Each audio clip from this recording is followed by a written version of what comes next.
야, 신입, 저기 가서 커피나 타와. 한겨울 청룡사단 간부실에서 터져나온 이 무례한 명령은 그날 오후 모든 것을 바꿔놓을 사건의 시작이었습니다. 명령을 받은 사람은 소령 계급장을 단 여성 장교였는데 그녀는 아무 말 없이 고개만 끄덕였습니다. 간부들은 킥킥거리며 웃었습니다. 요즘 여군들 참 순하네. 커피나 타는 게 딱 맞아. 하지만 그들은 몰랐습니다. 자신들 앞에 선 이 조용한 여성이 누구인지를요. 1시간 후 취임식장에서 벌어진 일은 그 누구도 예상하지 못했습니다. 커피를 타던 그 여성이 단상에 올라 정복 상의를 벗어 던진 순간 드러난 것은 소령이 아닌 준장 계급장이었습니다. 강당은 순식간에 정적에 휩싸였고 방금 전까지 웃고 있던 간부들의 얼굴은 새하얗게 변했습니다. 청룡사단 신임 사단장 하윤서입니다. 그녀의 선언과 함께 청룡사단에는 거대한 폭풍이 시작되었습니다. 대체 어떻게 이런 일이 벌어진 것일까요? 지금부터 그 놀라운 이야기를 시작해 보겠습니다. 잠깐만요. 혹시 지금 어디서 듣고 계신가요? 구독과 좋아요 미리 눌러주시면 건강하고 행복한 기운 듬뿍 받으실 거예요. 폭설이 휘몰아치는 강원도 산간, 군용 지프 한 대가 험한 산길을 따라 천천히 올라갑니다. 바람은 마치 칼날처럼 차창을 때리고 있었고 차창 밖으로 보이는 것은 끝없는 하얀 설원뿐이었죠. 지프 안에는 소령 계급장을 단 여성 장교가 조용히 앉아 있었습니다. 그녀의 이름은 하윤서, 40대 초반의 날카로운 눈매를 가진 여인이었습니다. 윤서는 차창에 비친 자신의 모습을 바라보며 생각에 잠겼습니다. 10년 전 707 특임단에서의 마지막 작전이 떠올랐죠. 북한 무장공비를 생포했던 그날 동료들이 그녀를 바라보던 눈빛, 존경과 경외가 섞인 그 시선들. 하지만 이제는 모든 게 달랐습니다. 국방부 감찰실이라는 한직에서 지내다가 갑자기 청룡사단 부임 명령을 받았으니까요. 사단장님, 거의 다 왔습니다. 운전병의 말에 윤서는 고개를 끄덕였습니다. 청룡사단, 문제투성이 부대라는 소문만 무성한 곳이었죠. 그녀는 가방 안에 든 임명장을 만져보며 마음을 다잡았습니다. 청룡사단 정문에 도착하자 초병이 다가왔습니다. 얼굴이 빨갛게 얼어있는 걸 보니 제대로 된 방한 장비도 없는 것 같았죠. 신분증 확인하겠습니다. 윤서는 조용히 신분증을 건네주었습니다. 초병은 잠시 망설이더니 조심스럽게 물었습니다. 혹시 인사과로 오신 거죠? 새로 오신 계장님이신가요? 그 말에 윤서는 의미심장한 미소만 지었습니다. 곧 알게 될 거예요. 초병은 영문을 모른 채 경례를 올리고 문을 열어주었죠. 사단 본부 건물은 마치 시간이 멈춘 것 같았습니다. 80년대에 지어진 낡은 콘크리트 건물, 곳곳에서 스며 나오는 차가운 기운. 복도를 걸으며 윤서는 주변을 관찰했습니다. 병사들의 표정에는 생기라곤 찾을 수 없었고 모두가 고개를 숙이고 급하게 지나다녔죠. 행정보급관이 다가왔습니다. 중년의 남성으로 배가 나온 게 군인답지 않아 보였습니다. 아, 인사계장님이시군요. 오시느라 고생하셨어요. 그런데 죄송한데 먼저 간부실에 커피 좀 타다 주시겠어요? 중요한 회의가 있어서 말이에요. 그의 말투에는 여성 장교를 대하는 습관적인 무시가 묻어 있었습니다. 윤서는 아무 말 없이 고개만 끄덕였습니다. 그리고 천천히 간부실로 향했죠. 가는 길에 그녀는 계속 주변을 살폈습니다. 병사들의 손을 보니 동상 자국이 곳곳에 보였습니다. 겨울인데도 장갑을 끼지 않은 병사들, 내무반 문틈으로 새어나오는 차가운 공기, 제대로 작동하지 않는 난방 시설들이 눈에 들어왔습니다. 이상하군. 군 예산이 부족한 게 아닌데. 커피를 타면서도 윤서는 간부들의 대화를 들었습니다. 요즘 난방유 값이 많이 올랐다더라. 그래봤자 우리랑 상관없지. 어차피 병사들은 추워도 참아야 하는 거고. 비정한 웃음소리가 이어졌습니다. 참모장 방영준 대령이 나타났습니다. 50대 초반으로 보이는 그는 윤서를 위아래로 훑어보더니 동료들에게 비웃음을 지었습니다. 요즘 군대도 참 많이 변했어요. 예전에는 군인이라면 얼굴부터가 남자다워야 하는 건데 말이에요. 이런 여린 얼굴로 무슨 군인 노릇을 하려는지. 주변 간부들이 낄낄거리며 웃었습니다. 참모장님 말씀이 맞아요. 요즘 여군들은 너무 나약해요. 커피나 타는 게 딱 맞죠. 조롱 섞인 말들이 계속 이어졌습니다. 윤서는 묵묵히 커피를 타면서 그들의 얼굴을 하나하나 기억에 새겼습니다. 특임단에서 적의 정보를 수집할 때처럼 차분하고 냉정하게 말이죠. 사단장 대기실로 향하는 길에 윤서는 벽에 걸린 사진들을 보았습니다. 역대 사단장들의 사진이 걸려 있었는데 가장 큰 자리를 차지한 것은 오세륜 중장의 사진이었습니다. 그 밑에는 청룡사단의 영원한 수호자라는 문구가 황금색으로 새겨져 있었죠. 오세륜. 들어본 이름이군. 대기실에서 기다리는 동안 윤서는 창밖을 내다보았습니다. 훈련장에서 병사들이 추위에 떨며 훈련을 받고 있었습니다. 그들의 숨이 하얗게 나오는 것을 보니 정말 춥다는 걸 알 수 있었죠. 하지만 감독하는 간부는 따뜻한 초소 안에서 담배를 피우고 있었습니다. 이곳은 아직도 80년대에 살고 있군요. 드디어 취임식 시간이 되었습니다. 강당에는 대령들과 중대장들이 모여들었습니다.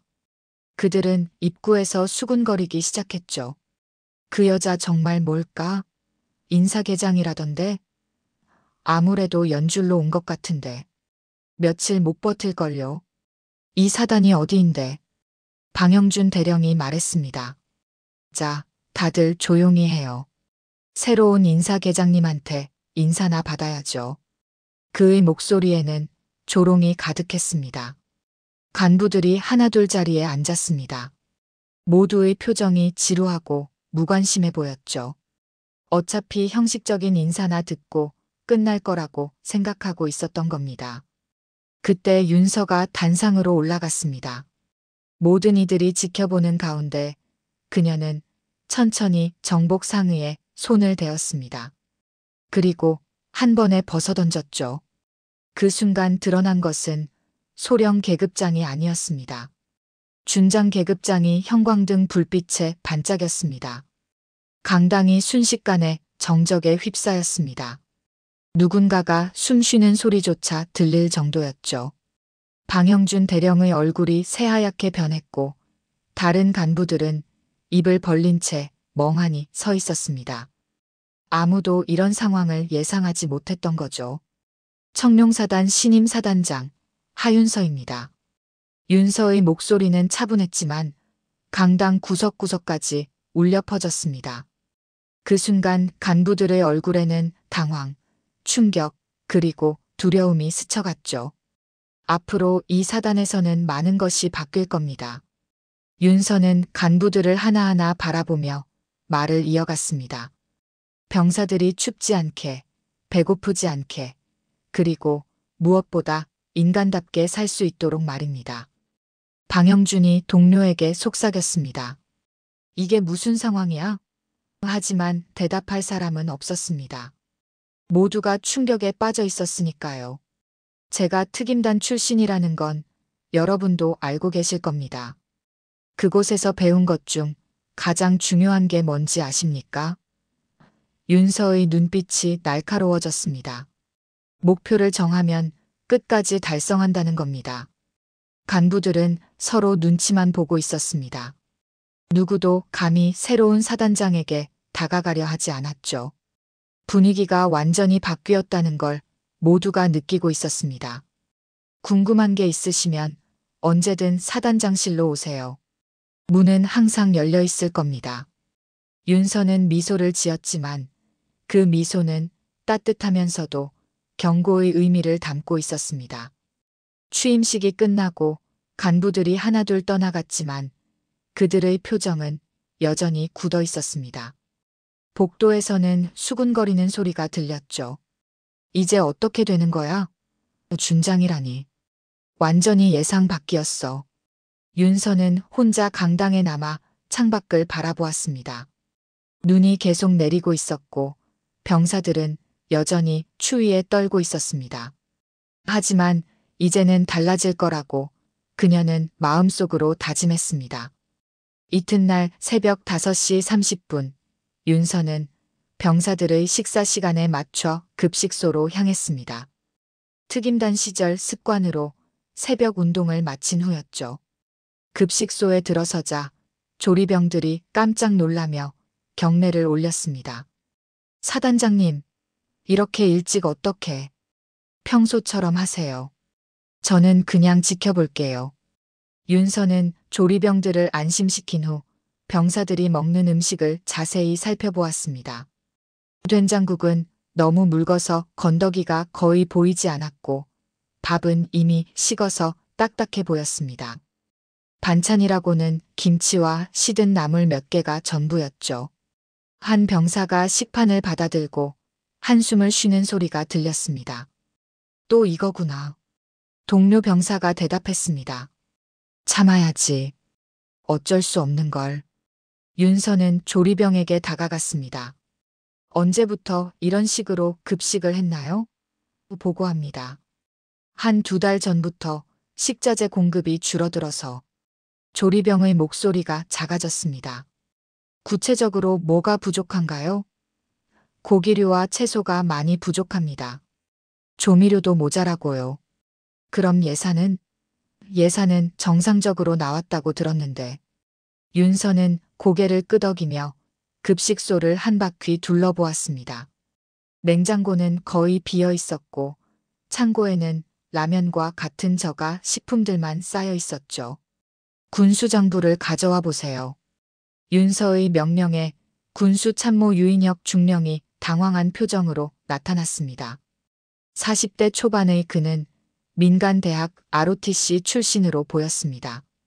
사단장님, 이런 건 보통 참모들이 검토해서 보고를 제가 직접 보겠다고 했습니다. 윤서의 목소리에는 거부할 수 없는 강한 의지가 담겨 있었습니다. 사단장실에서 장부를 펼쳐보니 여러 이상한 점들이 눈에 띄었습니다. 식자재 구입비는 정상적으로 지출되고 있었지만 실제로는 그만큼의 물품이 들어오지 않고 있었던 거죠.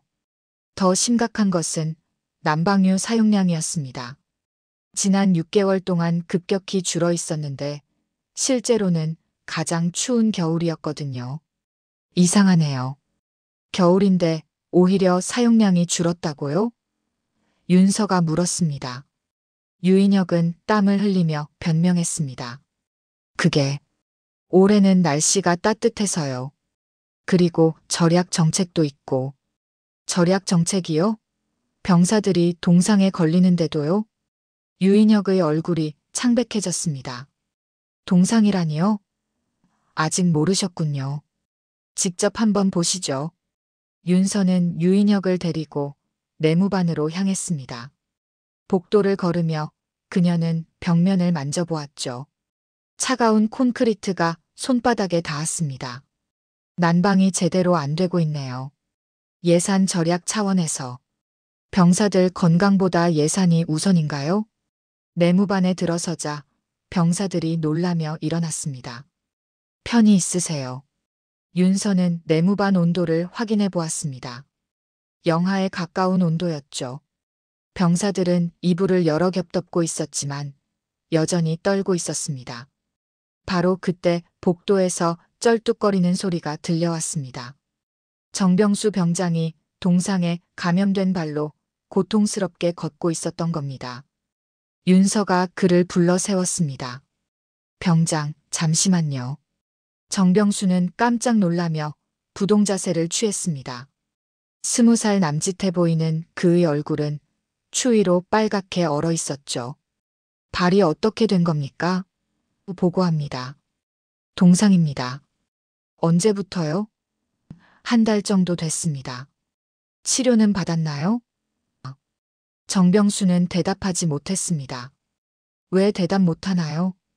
치료받으라고 하면 받겠습니다. 정병수의 대답에서 윤서는 무언가를 느꼈습니다. 그는 치료를 받지 못하고 있었던 거죠. 아니, 정확히는 받을 수 없는 상황에 놓여 있었습니다. 누가 치료받지 말라고 했나요? 병장, 정직하게 대답하세요. 보고합니다. 독립소 근무 때문에 병원에 갈 시간이 없습니다. 윤서는 유인혁을 바라보았습니다. 독립소 근무가 뭡니까? 경계 근무의 한 종류입니다. 외부와 격리된 곳에서. 그곳도 난방유 공급이 안 되나요? 그게 예산상. 그날 저녁 윤서는 혼자 남아 컴퓨터 앞에 앉았습니다. 병사들의 익명 게시판을 확인하고 있었던 거죠. 화면에는 절망적인 글들이 가득했습니다. 다들 춥다. 제발 안 죽었으면 좋겠다. 오늘도 누군가 울고 있다. 하지만 아무도 신경 쓰지 않는다. 언제쯤 이런 날들이 끝날까? 집에 가고 싶다. 따뜻한 집으로. 윤서는 하나하나 글을 읽으며 마음이 무거워졌습니다. 이런 글들이 수십 개, 수백 개씩 올라와 있었던 거죠. 모두 익명이었지만 그 안에 담긴 고통은 진짜였습니다. 컴퓨터 앞에서 긴 한숨을 내쉬며 윤서는 생각에 잠겼습니다. 이곳은 단순히 추운 곳이 아니었습니다. 시스템 자체가 병들어 있었던 거죠. 그리고 그 병든 시스템 속에서 가장 약한 존재들이 희생되고 있었습니다. 다음 날 이른 아침, 윤서는 다시 급식소를 찾았습니다. 이번에는 조리병들과 더 자세한 대화를 나누었죠. 평소에 식자재는 어떻게 들어오나요? 업체에서 가져다 줍니다. 그런데 요즘 양이 부족하다고 했죠? 네, 많이 부족해요. 부족하다고 누구한테 보고했나요? 조리반장한테 했는데 윗선에서 그렇게 하라고 했다고 하더라고요. 윗선이요? 참모부에서. 조리병의 목소리가 작아졌습니다. 윤서는 이제 확신을 가지게 되었습니다. 문제는 단순한 예산 부족이 아니었습니다. 누군가가 의도적으로 물자를 빼돌리고 있었던 거죠. 그리고 그 과정에서 병사들이 가장 큰 피해를 보고 있었습니다. 점심시간, 윤서는 간부 식당도 확인해 보았습니다. 간부들은 따뜻한 국, 고기 반찬, 신선한 채소를 먹고 있었죠. 병사들의 식사와는 하늘과 땅 차이였습니다. 참 아이러니하군요. 윤서가 혼잣말을 했습니다. 같은 부대 안에서도 이렇게 차이가 날 수 있다니. 이건 단순한 계급 차이의 문제가 아니었습니다. 인간에 대한 기본적인 배려가 없었던 거죠. 윤서는 전체 간부 회의를 소집했습니다. 사단장실에서 내린 첫 공식 명령이었죠. 회의실에 모인 간부들의 표정은 하나같이 불편해 보였습니다. 그들은 서로 눈치를 보며 수근거렸죠. 갑자기 회의라니. 뭔가 불길한데. 윤서가 회의실에 들어서자 모든 간부들이 기립했습니다. 그녀는 천천히 단상에 올라가 간부들을 하나하나 바라보았습니다. 특임단에서 배운 심리전 기법이었죠. 상대방을 압박하되 직접적이지 않게. 앉으시죠. 윤서의 목소리는 차분했지만 권위가 있었습니다. 간부들이 자리에 앉았지만 여전히 긴장한 모습이었죠. 저는 어제부터 이 사단을 돌아봤습니다. 윤서가 입을 열었습니다. 놀라운 것들을 많이 봤어요. 정말 많이. 그녀의 말에 간부들 사이에서 시선이 오갔습니다. 병사들이 동상에 걸려도 치료받지 못하고 급식은 형편없고 난방은 제대로 안 되고 이게 대한민국 육군의 현실입니까? 방영준 대령이 나섰습니다. 사단장님, 그건 예산상의 문제가. 예산상의 문제라고요? 윤서가 그를 날카롭게 바라봤습니다. 그럼 간부 식당은 왜 그렇게 풍족한가요? 갑작스러운 질문에 방영준이 당황했습니다. 그건 필요에 의해서. 필요요? 병사들의 건강은 필요가 아닌가요? 윤서는 자리에서 일어나 화이트보드에 숫자들을 적기 시작했습니다. 난방유 예산월 300만 원, 실제 사용량 월 100만 원, 식자재 예산월 2천만 원, 실제 구입액 월 1천만 원. 차액이 어디로 갔을까요? 회의실이 정적에 휩싸였습니다. 간부들은 아무도 대답하지 못했죠. 윤서의 분석은 정확했고 그들도 그 사실을 잘 알고 있었거든요. 앞으로 병사 민원을 무시한 간부는 그 자체로 보직 해임 대상입니다. 윤서의 선언에 간부들이 웅성거렸습니다. 매주 병사 면담을 실시하고 그 결과를 제게 보고하세요. 그리고 예산 집행 내역도 투명하게 공개할 겁니다. 방영준이 비웃으며 옆 사람에게 속삭였습니다. 저런 식으로 하면 단 하루도 못 버틸 겁니다. 하지만 윤서는 이미 그 말을 듣고 있었죠. 특임단에서 단련된 그녀의 청각은 남다르게 예민했거든요. 참모장님, 뭔가 할 말이 있으신 것 같은데요? 방영준의 얼굴이 붉어졌습니다. 아닙니다, 사단장님. 정말요? 방금 뭔가 말씀하시던 것 같은데. 회의실의 분위기가 급격히 차가워졌습니다. 간부들은 서로 눈치만 보며 아무도 입을 열지 못했죠. 회의가 끝나고 윤서가 사단장 차량에 올라탔을 때 운전병이 걱정스러운 표정으로 말했습니다. 사단장님, 오늘 차량 점검을 못했습니다. 급하게 출발하시라고 해서. 괜찮아요. 조심히 운전하면 되죠. 하지만 사단 외곽의 급커브 구간에서 이상한 일이 벌어졌습니다. 브레이크를 밟았는데 차가 멈추지 않았던 거죠. 운전병이 당황해했습니다.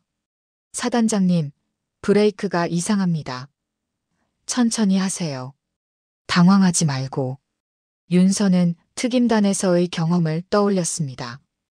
위험 상황에서는 절대 패닉에 빠지면 안 된다는 것.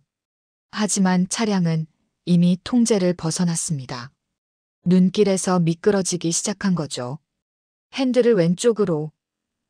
윤서의 지시에 따라 운전병이 핸들을 조작했지만 차는 계속 미끄러져 내려갔습니다. 다행히 큰 소나무에 걸려 멈췄지만 엔진은 꺼져버렸고 차 안에는 연기가 피어오르기 시작했죠. 빨리 나가야 합니다. 윤서와 운전병은 차에서 탈출했습니다. 차가 폭발할지도 모르는 위험한 상황이었거든요. 다행히 폭발은 일어나지 않았지만 그들은 눈 덮인 산속에 고립되었습니다. 휴대폰도 터지지 않았고 주변에는 아무것도 보이지 않았습니다. 기온은 영하 10도 아래였고 눈은 계속 내리고 있었죠. 사단장님, 어떻게 하시겠습니까? 걸어야죠. 다른 방법이 없어요. 2시간을 걸어서 발견한 것은 작은 산간 민가였습니다. 연기가 피어오르는 것을 보고 사람이 살고 있다는 걸 알 수 있었죠. 윤서가 문을 두드렸습니다. 문을 연 것은 70대 노부부였습니다. 할머니가 깜짝 놀라며 그들을 맞아주었죠. 아이고, 이 추운 데서 뭘 하신 겁니까? 어서 들어오세요. 할아버지도 나와서 걱정스러운 표정을 지었습니다. 혹시 사고라도 나신 겁니까? 네, 차량에 문제가 생겨서요. 윤서는 구체적인 사정을 말하지 않았습니다. 노부부를 걱정시키고 싶지 않았거든요. 할머니는 바로 따뜻한 차를 끓여주었습니다. 이걸 드시고 몸을 녹이세요. 젖은 옷도 갈아입으셔야 해요. 할아버지는 마른 옷을 가져다 주었죠. 우리 아들 옷인데 입어보세요. 따뜻한 방에서 차를 마시며 윤서는 마음이 평온해졌습니다. 오랜만에 느끼는 순수한 인간적 따뜻함이었거든요. 할머니가 물었습니다. 군인이신가 보네요. 우리 아들도 군대에 있는데 요즘 군대 생활이 많이 힘들다고 하더라고요. 어디 부대에 계신가요? 강원도 어딘가라고 하는데 추워서 고생이 많다고 하더라고요. 어머니가 보낸 내복도 제대로 못 입는다고. 할아버지의 말에 윤서의 가슴이 아팠습니다. 그런데 장군님은 어떻게 이런 산골까지 오신 겁니까? 할머니가 윤서의 계급장을 보고 물었습니다. 일이 있어서요. 부하들을 돌보러 왔죠. 그런 분이 계시니 다행이네요. 요즘 윗사람들은 병사들 신경 안 쓴다고 하던데. 할아버지의 말에 윤서는 결심을 굳혔습니다. 반드시 변화를 만들어내겠다고. 밤새 노부부는 윤서와 운전병을 정성껏 돌봐주었습니다. 할머니가 손수 끓인 죽을 먹으면서 윤서는 생각했습니다. 이분들의 따뜻함이 진짜 군인 정신이 아닐까. 추위에 떨고 있는 병사들의 얼굴이 계속 떠올랐습니다. 할머니, 감사합니다. 정말로. 뭐요? 이런 게 당연한 거죠. 서로 도와가며 살아야죠. 할머니의 말에 윤서는 고개를 끄덕였습니다. 다음 날 새벽 구조대가 도착했습니다. 누군가 신고를 했던 거죠. 하지만 윤서가 사단으로 돌아갔을 때 기다리고 있던 것은 또 다른 충격이었습니다. 부사관 이현석이 방영준에게 보고하고 있었던 거죠. 정병수가 뭔가 이상한 걸 보냈다고 합니다. 인터넷에 올릴 것 같은데. 방영준의 얼굴이 굳어졌습니다. 그럼 막아야지. 윤서는 그 순간 모든 걸 이해했습니다. 브레이크 고장도 우연이 아니었을 가능성이 높았죠. 이곳은 단순한 부대가 아니었습니다. 보이지 않는 전쟁터였고 그녀는 이제 그 전쟁의 한복판에 서 있었던 거죠. 사무실로 돌아간 윤서는 책상에 앉아 깊은 생각에 잠겼습니다. 이제 정말로 조용한 전쟁이 시작되었다는 걸 깨달았습니다. 하지만 그녀는 두렵지 않았습니다. 특임단에서 더 위험한 상황들을 겪어봤거든요. 다만 이번 전쟁의 상대는 적국의 공비가 아니라 같은 군대 내부의 부패였습니다. 어떤 면에서는 더 복잡하고 어려운 싸움이 될 거라는 걸 그녀는 알고 있었죠. 이틀 뒤 밤 윤서는 은밀하게 정병수를 만났습니다. 만날 장소는 사단 뒤편의 오래된 창고였죠. 어둠 속에서 정병수의 얼굴이 창백하게 보였습니다. 그는 며칠 동안 고민한 끝에 연락을 해왔던 거예요. 사단장님, 이거 봐주세요. 정병수가 떨리는 손으로 건넨 것은 USB와 몇 장의 사진이었습니다. 이게 뭡니까? 남방유 창고 사진이에요. 그리고 이건 간부들이 병사를 때리는 녹취록입니다. 윤서가 USB를 받아들며 물었습니다. 어떻게 이런 걸 구했나요? 병사들이 조금씩 모은 거예요. 핸드폰으로 몰래 찍고 녹음하고. 다들 너무 분하지만 말할 곳이 없어서 그냥 모으고만 있었어요. 정병수의 목소리가 떨렸습니다.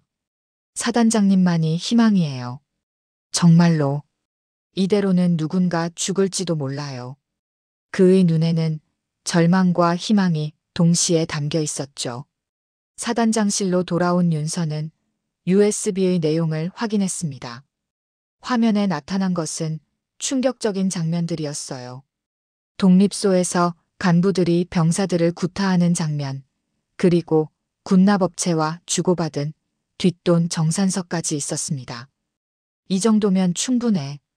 윤서의 손이 떨렸지만 마음은 확고했습니다. 이제 싸움을 시작할 명분이 생긴 거죠.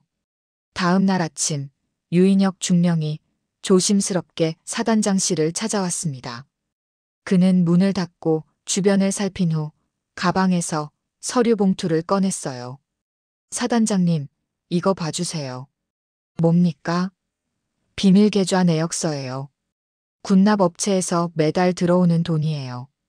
유인혁의 목소리는 떨리고 있었습니다. 이건 어떻게? 제가 격리 업무를 담당하다 보니 알게 되었어요. 서류를 보니 더욱 충격적이었습니다. 단순히 사단 내부의 문제가 아니었던 거죠. 오세륜 중장까지 연결되어 있네요. 네, 매월 일정 금액이 그쪽으로 흘러가고 있어요. 윤서는 모든 자료를 정리하며 전체적인 그림을 그려보았습니다. 난방유와 식자재를 빼돌려서 민간업체에 팔고 그 돈을 상급자들과 나눠 갖는 완벽한 구조였어요. 그리고 그 과정에서 병사들은 추위와 배고픔에 시달려야 했던 거죠. 참모님도 위험하실 텐데 왜 이런 걸 주시는 겁니까? 윤서가 물었습니다. 더 이상 참을 수 없어서요. 처음에는 어쩔 수 없다고 생각했는데 병사들이 고통받는 걸 보니 양심이 견딜 수가 없더라고요. 하지만 오세륜 중장도 가만히 있지 않았습니다. 며칠 뒤부터 언론에 이상한 기사들이 나기 시작했어요. 청룡사단 신임 사단장, 정신질환 과거 드러나 하윤서, 준장, 특임단 시절 PTSD 진단받아 치료 이력. 기사들은 모두 익명의 제보를 바탕으로 한 것이었지만 내용이 너무 구체적이었습니다. 윤서의 과거 의료 기록, 특임단에서의 활동 내역, 심지어 개인적인 사생활까지 포함되어 있었죠. 누군가 나를 철저히 조사했군. 윤서는 냉정하게 상황을 분석했습니다. 이 정도 정보를 구할 수 있는 사람은 많지 않았어요. 고위급 인사와 연결된 누군가였을 거예요. 방영준 대령은 다른 간부들 앞에서 노골적으로 말했습니다. 봐라, 내가 뭘 했어. 저런 미친 여자한테 사단을 맡기니까 이런 일이 벌어지는 거야. 정신병원에서 나온 지 얼마나 됐다고 사단장을 시키는 거야? 참모장님 말씀이 맞아요. 처음부터 뭔가 이상하다고 생각했어요. 다른 간부가 맞장구 쳤습니다. 여자가 군대에서 뭘 할 수 있겠어요. 커피나 타는 게 딱 맞죠. 간부들 사이에서는 윤서를 무시하고 조롱하는 분위기가 확산되었습니다. 명령도 제대로 전달되지 않았고 보고서도 늦어지기 시작했어요. 윤서는 혼자 사무실에 남아 수집한 자료들을 정리했습니다.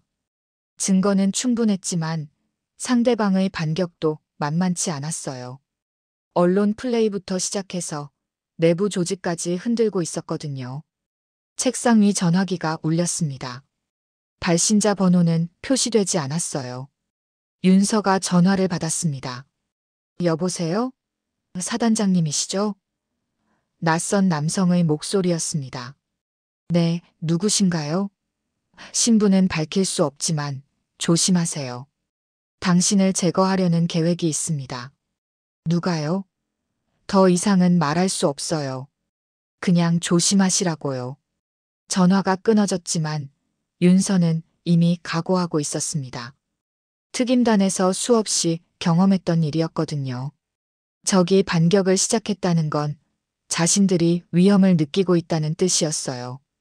그날 밤 윤서는 모든 증거 자료를 복사해서 안전한 곳에 보관했습니다.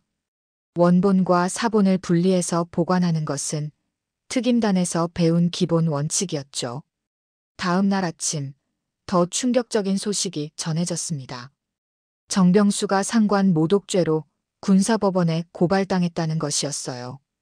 이현석이 작성한 고발장에는 정병수가 사단장을 이용해 허위 사실을 유포했다는 내용이 담겨 있었죠. 본격적으로 시작되었군. 윤서는 마침내 정면 대결이 불가피하다는 걸 깨달았습니다. 더 이상 숨어서 증거만 모을 수는 없었어요. 이제 진짜 전쟁이 시작된 거였죠. 하지만 윤서에게는 두려움보다 분노가 더 컸습니다. 진실을 말한 병사를 범죄자로 만들려 하다니.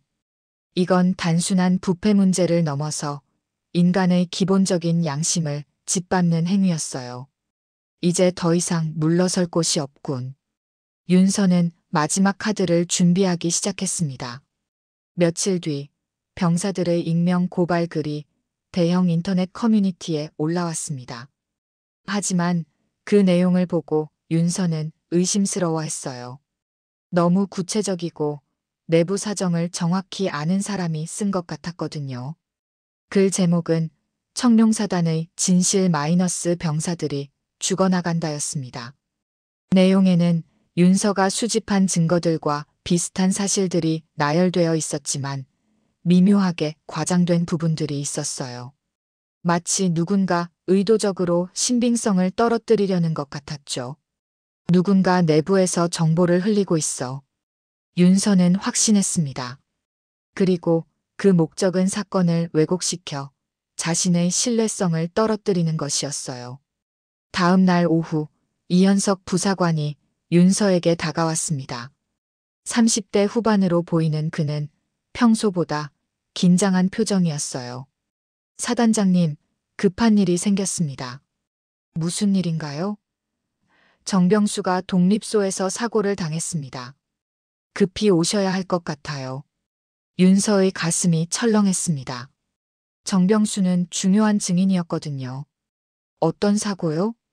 넘어져서 머리를 다쳤다고 합니다. 의식을 잃었다고. 이현석의 말에 윤서는 서둘러 독립소로 향했습니다. 독립소는 사단에서 가장 외진 곳에 있었습니다. 산속 깊숙이 자리한 작은 건물로 평소에는 사람들의 발길이 거의 닿지 않는 곳이었죠. 윤서가 도착했을 때 주변은 이럴리 조용했습니다. 건물 안으로 들어서자 이현석이 문을 잠갔습니다. 그 순간 윤서는 직감적으로 위험을 느꼈어요. 특임단에서 단련된 감각이 경고를 보내고 있었거든요. 정병수는 어디 있나요? 곧 보시게 될 겁니다. 이현석의 목소리가 차갑게 변했습니다. 그때 어둠 속에서 몇 명이 더 나타났어요. 모두 복면을 쓰고 있었지만 체격으로 봐서 군인들인 게 분명했습니다. 이현석, 당신 뭐 하는 겁니까? 사단장님, 죄송합니다. 하지만 여기서 끝내야겠어요. 그의 손에는 쇠파이프가 들려 있었습니다. 더 이상 사단을 혼란에 빠뜨릴 수는 없어요. 순간 몸싸움이 벌어졌습니다. 윤서는 특임단에서 배운 격투 기술을 발휘했지만 상대가 너무 많았어요. 4명의 남성들이 그녀를 포위하고 있었거든요. 윤서가 한 명을 제압하는 사이 다른 한 명이 뒤에서 공격해왔습니다. 가까스로 피했지만 벽에 어깨를 부딪혔어요. 고통이 스쳤지만 포기할 수는 없었습니다. 바로 그때 문이 열리며 누군가 뛰어들어왔습니다. 정병수였어요. 그만두세요. 사단장님을 놔두세요. 그는 자신의 몸을 던져 윤서를 보호했습니다. 병장, 왜 여기에? 사단장님을 지켜야 해요. 정병수는 상처투성이가 된 몸으로도 윤서 앞에 서서 막았습니다. 이분은 우리의 희망이에요. 이현석이 망설였습니다. 정병수, 넌 왜 여기 있어? 기절했다고 했는데. 거짓말이었어요. 형님들이 사단장님을 해치려 한다는 걸 알았거든요. 그 순간의 혼란을 틈타 윤서와 정병수는 밖으로 탈출했습니다. 하지만 정병수는 이미 여러 곳에 상처를 입은 상태였어요. 병장, 괜찮아요? 사단장님이 괜찮으시면 저는 괜찮아요. 안전한 곳에 도착한 후 윤서는 정병수에게 물었습니다. 어떻게 알았나요? 이현석 형이 며칠 전부터 수상하게 행동했어요. 그래서 뒤를 따라가 봤더니 다른 사람들과 만나서 계획을 세우더라고요. 누구와 만났나요? 방영준 참모장님이었어요. 그리고 모르는 사람들도 있었고요. 정병수의 증언으로 윤서는 배후를 확신할 수 있었습니다. 다음 날 정병수는 상관 폭행 혐의로 중징계 대상이 되었습니다. 이현석이 거짓 보고서를 작성한 거였어요. 보고서에는 정병수가 사단장을 공격하려다가 제지당했다는 내용이 적혀 있었습니다.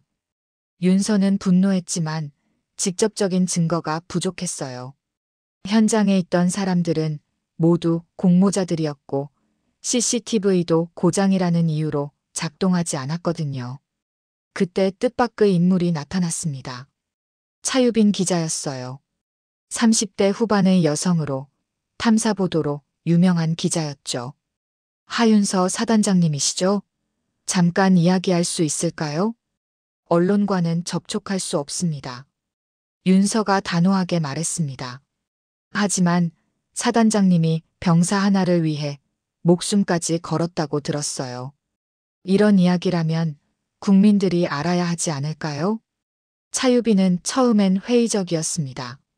정말 한 명의 병사 때문에 이 모든 걸 감수하는 겁니까? 솔직히 말해서 믿기 어려워요.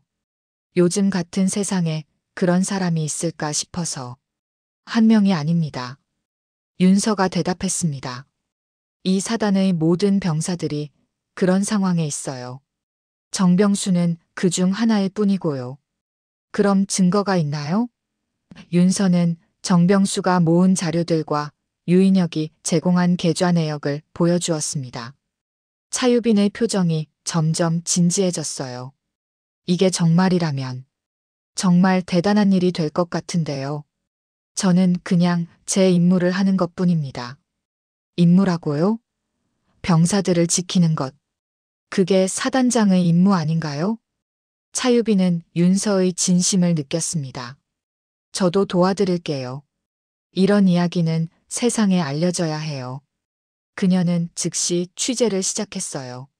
하지만 그날 밤 윤서에게는 더 충격적인 소식이 전해졌습니다. 정병수가 자살 기도로 병원에 실려갔다는 것이었어요. 다행히 생명에는 지장이 없었지만 정신적 충격이 심하다는 진단을 받았습니다. 윤서는 병원으로 달려갔습니다. 병실에서 정병수를 만났을 때 그는 의식은 있었지만 눈에 생기가 없었어요. 병장, 괜찮아요? 사단장님. 죄송해요. 더 이상 버틸 수 없을 것 같아서. 무슨 소리예요? 포기하면 안 되죠. 하지만 저 때문에 사단장님까지 위험해지는 것 같아서. 정병수의 목소리는 절망에 차 있었습니다. 그날 밤 윤서는 혼자 남아 깊은 고민에 빠졌습니다. 지금까지 혼자서 싸워왔지만 이제는 한계에 다다른 것 같았어요. 상대방은 조직적이었고 수단과 방법을 가리지 않았거든요. 하지만 포기할 수는 없었습니다. 정병수 같은 병사들이 더 이상 희생되어서는 안 되었어요. 윤서는 마지막 결단을 내렸습니다. 이제 모든 것을 걸고 정면 승부를 벌일 때가 온 거였죠. 윤서는 마침내 최후의 결단을 내렸습니다. 더 이상 내부에서 조용히 싸울 수는 없다고 판단한 거였어요. 국방부 앞에서 단독 기자회견을 열겠다고 발표했습니다. 이 소식이 전해지자 청룡사단과 국방부는 발칵 뒤집혔죠. 오세륜 중장은 긴급 회의를 소집했습니다.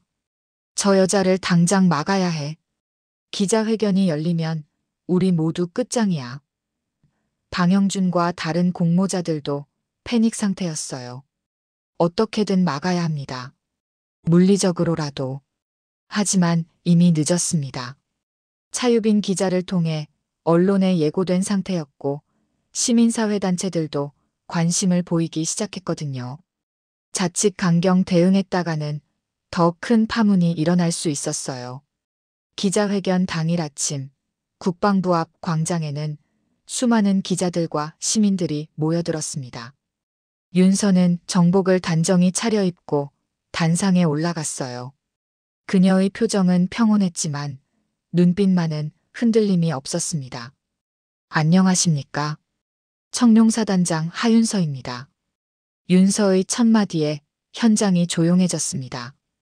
저는 오늘 이 자리에서 청룡사단에서 벌어진 모든 부정부패를 고발하고자 합니다. 윤서는 준비해온 모든 자료를 공개했습니다. 오세륜 중장의 비리 명단, 계좌 내역, 남방유 횡령 장부까지 모든 것을 투명하게 드러냈어요. 기자들의 카메라 플래시가 터졌고 실시간으로 전국에 생중계되었습니다. 이 자료들은 모두 병사들이 목숨을 걸고 모은 것들입니다. 윤서의 목소리는 떨리지 않았어요. 그들은 추위와 배고픔 속에서도 진실을 알리기 위해 용기를 냈습니다. 기자 중 한 명이 질문했습니다. 사단장님, 이런 폭로가 군 전체의 명예를 실추시킬 수도 있는데 괜찮으신가요? 군의 명예는 진실을 숨기는 것이 아니라 잘못을 바로잡는 것에서 나온다고 생각합니다. 그때 유인혁 중령도 증인으로 나섰습니다. 그는 떨리는 목소리로 말했어요. 저는 지금까지 침묵했던 것을 깊이 후회합니다. 하지만 더 이상은 병사들의 고통을 외면할 수 없습니다. 그의 증언이 윤서의 주장에 결정적인 힘을 실어주었어요. 구체적으로 어떤 부정이 있었나요? 또 다른 기자가 물었습니다. 유인혁이 대답했습니다. 매월 3천만 원 상당의 군수물자가 빼돌려졌고 그 돈은 오세륜 중장을 비롯한 고위 간부들에게 분배되었습니다. 가장 감동적인 순간은 정병수의 편지를 낭독할 때였습니다. 병원에 입원 중인 정병수가 직접 쓴 편지였어요. 사단장님, 저희를 지켜주셔서 감사합니다. 이제 저희도 떳떳한 군인이 될 수 있을 것 같습니다. 사단장님 같은 분이 계시다는 것만으로도 군대에 대한 믿음을 잃지 않을 수 있어요. 편지를 읽는 윤서의 목소리가 잠시 떨렸습니다. 기자들과 시민들 중 일부는 눈물을 흘렸어요. 한 젊은 여성이 박수를 치기 시작했고 곧 전체로 퍼져나갔습니다. 차유빈 기자가 생중계를 진행하며 말했습니다. 지금 여러분이 보고 계시는 것은 한 명의 여성 장군이 전체 군 조직을 상대로 벌이는 역사적인 순간입니다. 그녀는 병사 한 명을 지키기 위해 자신의 모든 것을 걸었습니다. 시청률이 급상승했고 인터넷에는 응원 댓글들이 폭주했어요. 진짜 군인이 따로 있네요. 이런 분이야말로 진정한 리더다. 우리 아들도 저런 사단장 밑에서 복무했으면 좋겠어요. 기자회견 중간에 국방부에서 급히 파견된 관계자가 나타났습니다. 하준장, 지금 즉시 중단하고 복귀하시기 바랍니다. 하지만 윤서는 흔들리지 않았어요. 제 임무는 아직 끝나지 않았습니다.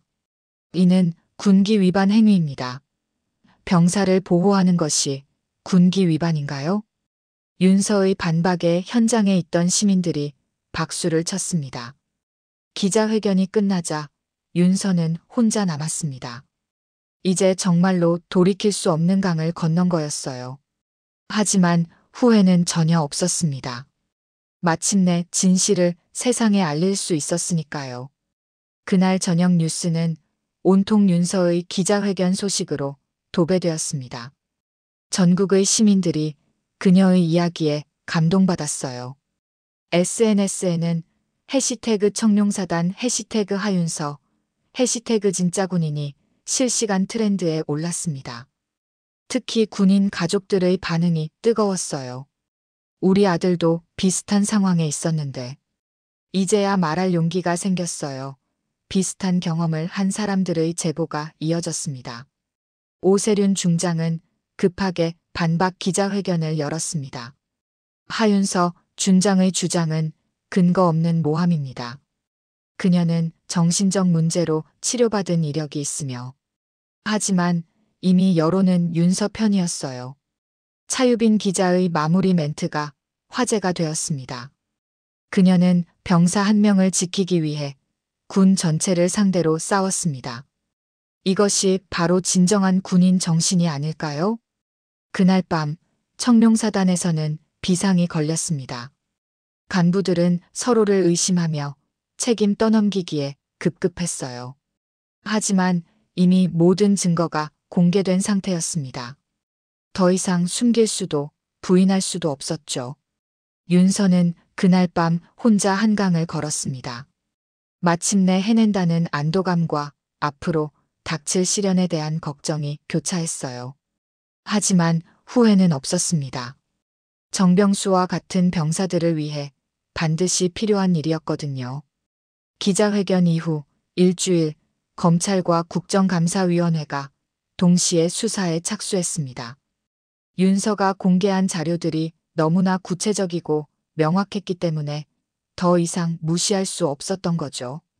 전국적인 관심이 집중된 상황에서 정치적 부담도 컸어요. 첫 번째로 구속된 것은 방영준 대령이었습니다. 그는 법정에 서는 순간까지도 자신의 무죄를 주장했어요. 저는 상부의 지시를 따른 것뿐입니다. 개인적인 이익을 취한 적은 없어요. 하지만 계좌 추적 결과 그의 통장으로 매월 일정 금액이 입금된 사실이 드러났습니다. 재판장에서 방영준은 처음으로 진실을 털어놓았어요. 처음에는 정말 작은 일이었어요. 그냥 예산을 좀 절약해서 윗선에 바치는 것뿐이라고 생각했거든요. 그런데 점점 커졌고 빠져나올 수 없게 되었어요. 피고인은 병사들의 고통을 알면서도 계속했나요? 검사가 물었습니다.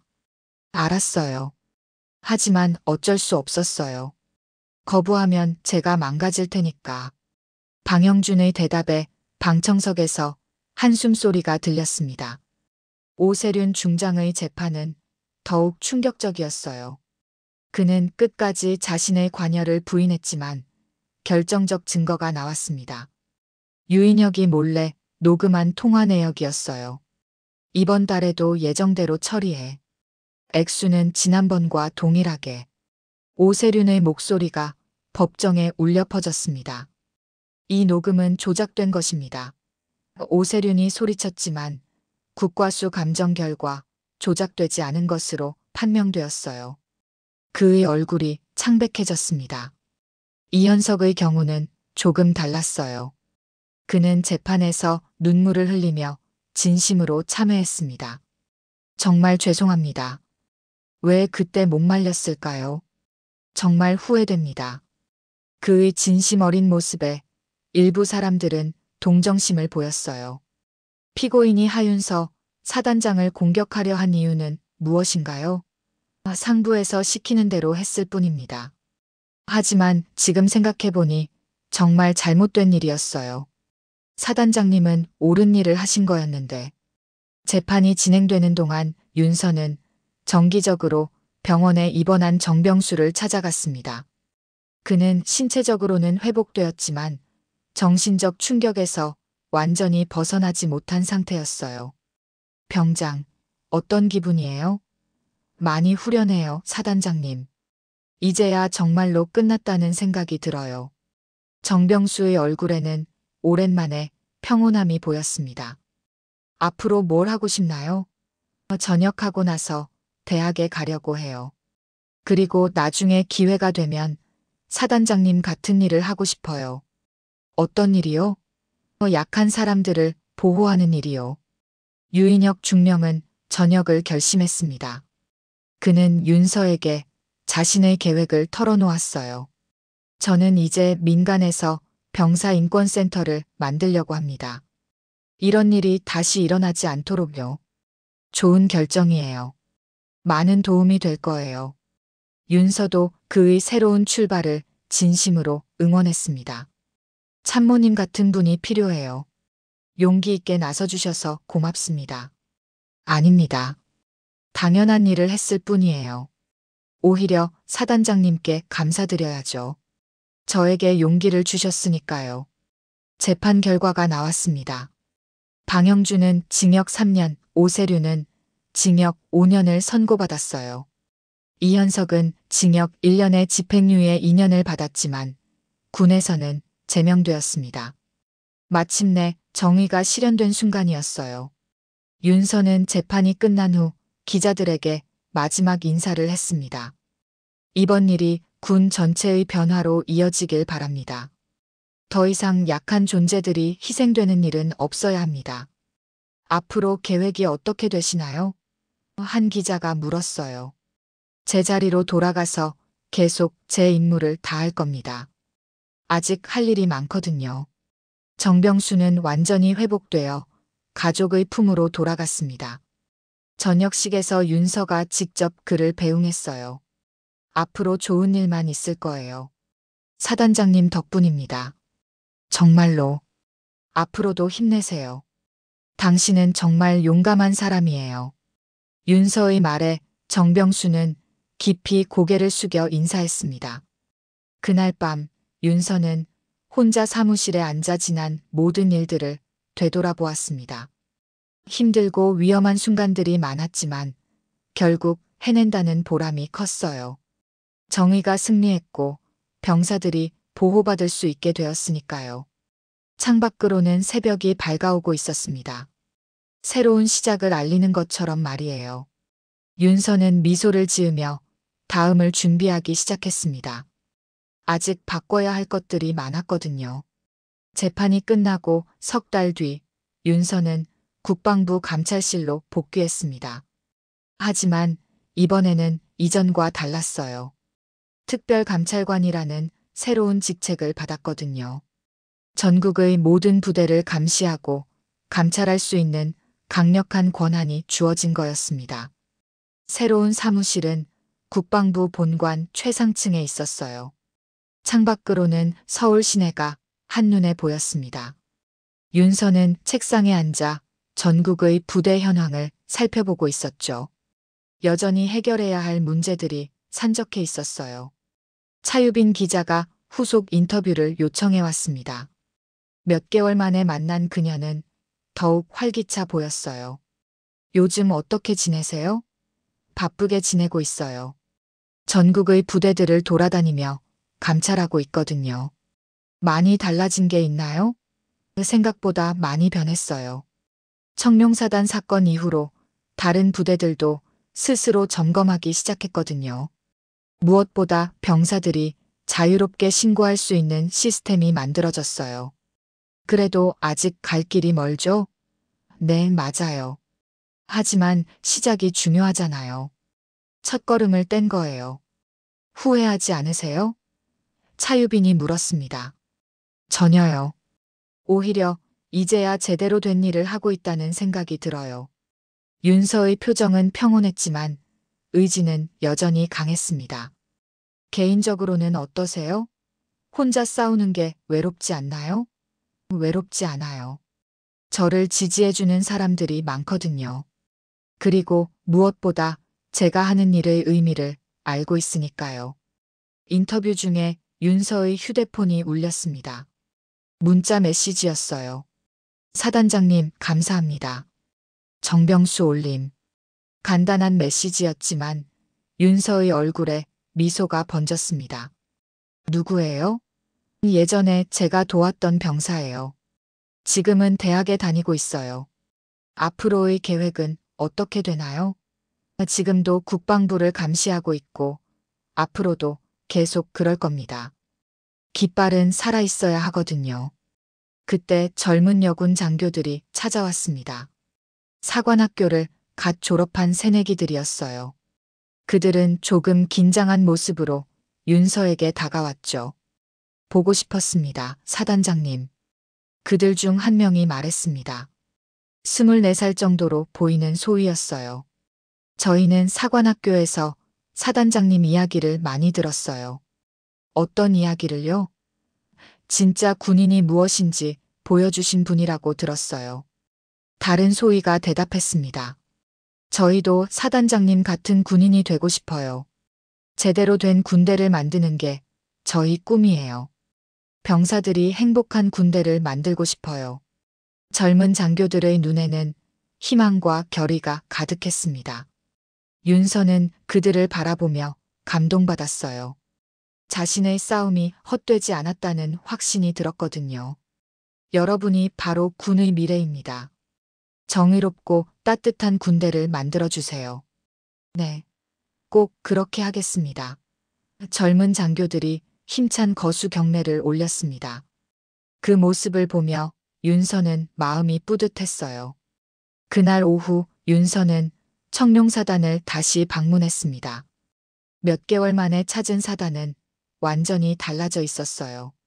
병사들의 표정이 밝았고 시설도 많이 개선되어 있었습니다. 새로운 사단장이 윤서를 맞이했습니다. 젊은 대령으로 진심으로 개혁에 임하고 있는 것 같았어요. 선임 사단장님 덕분에 이런 변화가 가능했습니다. 병사들이 행복해 보이네요. 그것만으로 충분해요. 급식소를 둘러본 윤서는 놀랐습니다. 메뉴가 완전히 바뀌어 있었어요. 따뜻한 국물, 신선한 야채, 충분한 반찬들이 준비되어 있었죠. 예산은 어떻게 해결했나요? 투명하게 집행하니까 오히려 여유가 생겼어요. 내무반도 확인해 보니 난방이 잘 되고 있었습니다. 병사들은 모두 건강해 보였고 동상 환자는 한 명도 없었어요. 이제 병사들이 안심하고 생활할 수 있겠네요. 윤서가 사단을 떠나려 할 때 우연히 정병수를 만났습니다. 예비군 훈련차 왔다가 마주친 거였어요. 사단장님. 그는 건강하고 밝은 모습이었습니다. 잘 지내고 있었구나. 네. 덕분에 새로운 삶을 살고 있어요. 정병수는 대학 생활이 어떤지, 앞으로 뭘 하고 싶은지 즐겁게 이야기했어요. 사회복지를 전공하고 있어요.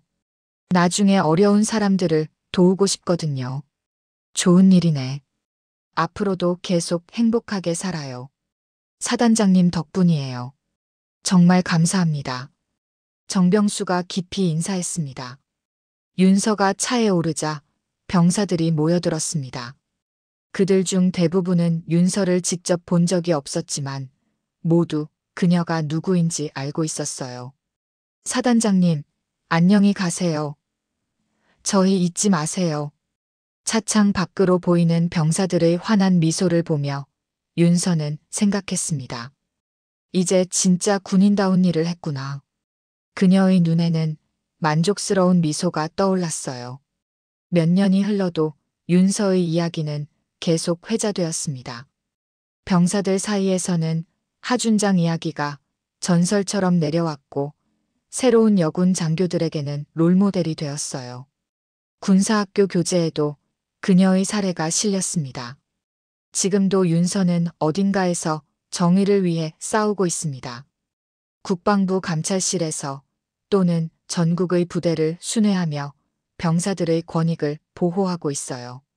그녀가 말했듯이 깃발은 살아있고 그 깃발 아래서 더 많은 사람들이 희망을 품고 있습니다.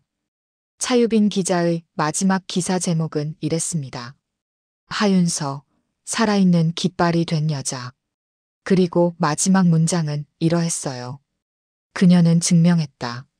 한 사람의 용기가 세상을 바꿀 수 있다는 것을.